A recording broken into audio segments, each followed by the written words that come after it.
আমার পেটো বেদনা করে, কিন্তু মা আর বাবা এই কথা বুঝতে পারেন যে বাচ্চার পেটো বুক লাগছে। বাবা ডাক দিয়া মারে কই নগুরে খাওয়াও, পেটো বুক করে। বাবা বারইয়া যাইতে আমার ঘর আমার লগে ঘটনা হইছে, আমার লগে ঘটনা হইছে। আমি বারইয়া আইতাম আমার ঘর, আমারে কইসইন তার লাগি পেটর বেদনার ঔষধ আনবা। আমি কইলাম তানে তার পেটো বেদনা করে, তুমি বুঝলাই খিলা।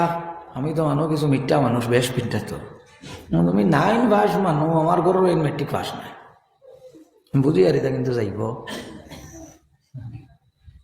আমার ঘরের মেট্রিক পাস না পাস নাই, আমি কইলাম তুমি 9 পাস মানুষ, এগুর পেটো বিষ করে এখান তুমি কিলা বুঝবাইলাই, তুমি তো আর MBBS ডাক্তার নাই। ও আমারে কইলা জি না, আপনি খালি ঔষধ আনবা দেখবা। হাসাও আমি আনিয়া ঔষধ দিলাম, 1 ঘন্টা বাদে ওগুর খান্দা বন্ধ হয়ে গেল। বুঝলাম ও কথাটা যে বাচ্চার পেটো বেদনা করে, কইতে পারছে না, মায়ে খবর পাইছে। বাচ্চায় যে সময় ডরাইলায় খান্দে, মায়ে লগে লগে বাচ্চাটা লয় লইয়া বুকুর লগে লালা গলা ধরে জড়াইয়া বাচ্চারে ধরে। এর থাকি একটা কথা বোঝা গেল, যে সময় আমরার বাক শক্তি ছিল না, কথা বলার শক্তি আমরার ছিল না, মাতিতাম পারতাম না, ও সময় আমরার মা হলে বাবা হলে আমরার খবর কইতা পারইন।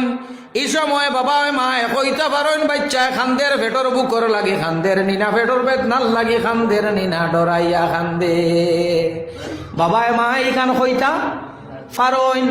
আইজ আমারে আল্লাহর যাতে কথা বলার শক্তি দিছইন, আইজ আমার